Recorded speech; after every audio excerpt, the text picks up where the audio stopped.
Welcome to this week's episode of Yellow Jacket Life. I'm Caden. And I'm Brooke. Let's hop right into what's going on here at RCHS. To start off, let's meet one of our new teachers, Miss Simmons.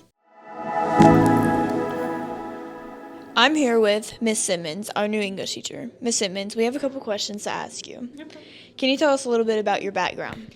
So this will be my first full year teaching in one area. I've done some internships and some substituting and just some kind of like part-time maternity leave positions, and this will be my first time all year at one school. Okay. What are you most excited for this year? I have all freshmen, and so with that being said, I'm excited to kind of help them get into the swing of being in high school, and hopefully they'll learn to like English by the end of the year too. What are some of your hobbies? I have 3 kids, which means that we have 3 different sports going right now. We have football, softball, baseball, and we are always at some kind of ball field. And that's about all I got. Do you have anything excited planned for your classes this year? So we are going to be doing a lot of activities, a lot of essays, obviously, and then we have some creative, different techniques to be able to evaluate things too. So I think they'll like that. Okay, thank you. You're welcome. Next up, Becca asked Miss Smith if she had any advice for our students. I'm Rebecca, and I'm here with Miss Smith. And for this week's advice, we're getting it from Miss Smith, who's been teaching for 22 years at Roane County High School, and I also taught in Loudoun County for 4 years. Awesome. So what is your advice to students here at Roane County High School? I would say the best advice I could give would be to pursue your dreams. If you stumble and fall or make mistakes, don't quit. Get back up and go get it. Thank you very much. You're welcome. Now, Eli and Cody bring us athletic updates in this week's RCHS Sports Center. Welcome back to Sports Talk. I'm Cody. And I'm Eli. This week, the football team travels to Harriman for the opening game of the season. Kickoff is at 7:30, so make sure you're there to support our Yellow Jackets. The girls' soccer team had a great week, securing wins against Anderson and Cumberland County with scores of 3-1 and 5-1. Next week, they'll be back in action at home against Eagleton on Tuesday and Heritage on Thursday, both games starting at 6 p.m. Our golf team is also preparing for a busy week. They'll be playing at home against Oneida on Tuesday and then on the road against CAK on Thursday. Good luck to our golfers. Volleyball fans, get ready. Our team will take on Lenore City away on Tuesday and then face Bearden at home on Wednesday. JV starts at 5 p.m. with varsity following at 6 p.m. Let's pack the gym and cheer them on. That's it for this week's Sports Talk. Thank you for tuning in. We'll see you out there sporting our Yellow Jackets. We watched some of our female athletes compete last week in the RCHS Olympics. This week, it's time for the boys to compete. I'm Grady. And I'm Lex. And today we're doing the RCHS Olympics. They will be competing in a 3-point shot, a 40-yard dash, and a football throw. We are here with Aaron and Blake. Let's go.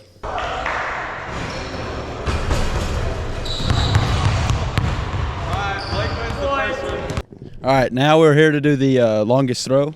Are y'all ready? Of course. Yep. Let's go. 3, 2, 1, throw. No. It goes. So close. 43. Almost made it to. Oh, sure. Yes, scoot over a little bit. There you go. All right. Don't let it go, Lex. 3, 2, 1, throw. Oh, yeah. It's soaring. Okay. All right. After the throw competition, Blake lost by 5 yards. He got 43. Aaron got 48. It's tied now going into the last game, the 40-yard dash.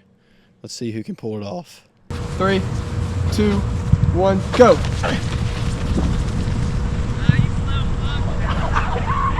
There they go. So after the 40-yard dash, the winner is Aaron Lane. How do you feel on your win today? You know, it feels good. Started off rough, but it's a good win against a great athlete over here, so yeah. And Blake, how do you feel about taking a loss? You know, we started off strong. We beat our star player with the 3-point contest on the basketball court. We kind of just went vice versa how we were supposed to, except, I mean, he's a cross-country star, so we expected that one. But it was a good competition, a little gassed, but congratulations to my man right there.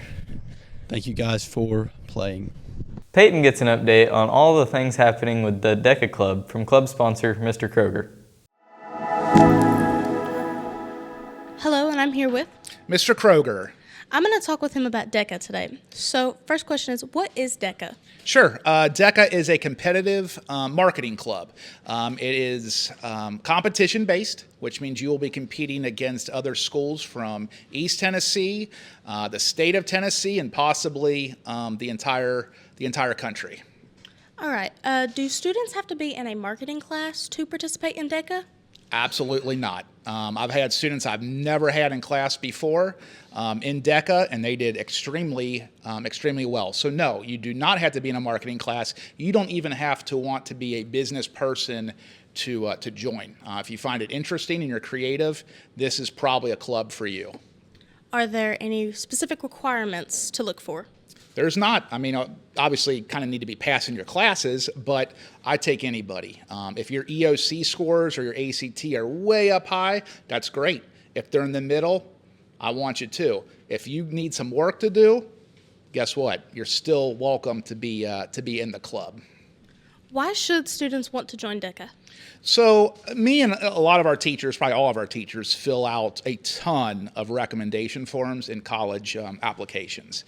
The one thing I see is almost every student is really top, gets great grades, and they're usually in one club, maybe Beta, maybe Student Council. However, joining DECA or HOSA or FCCLA, or frankly, a combination of those three, is really going to set you apart from the rest of the students when we're filling out these letter of recommendations. The more ands I can put, hey, this person is great grades, and they're in this club, and they do this in the community, the better off you are.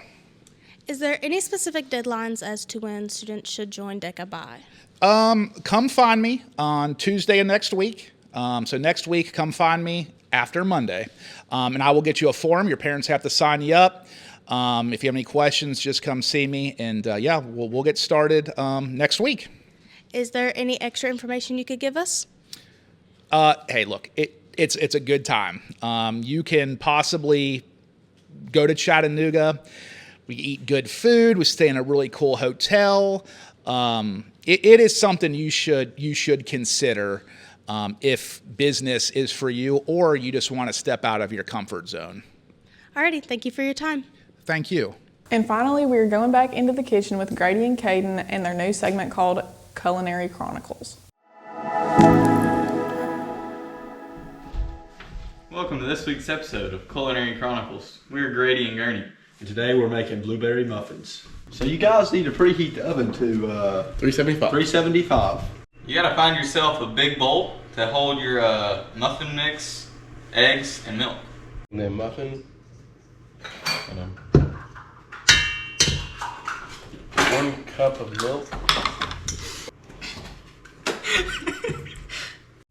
Now we have our 1/3 cup of butter. Now we just gotta melt it. Hi guys, we have our melted butter here.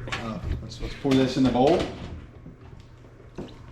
Now once you got all your ingredients in the bowl, you just start mixing. Now you're sticking your muffin things in the muffin holder, and then we dump our mix in there.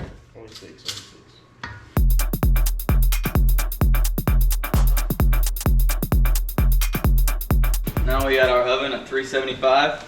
Take the muffins, stick them in our own ice. And now we wait 12 to 15 minutes, or until a toothpick comes out clean. So after you've waited roughly 15 minutes, let's take the muffins out.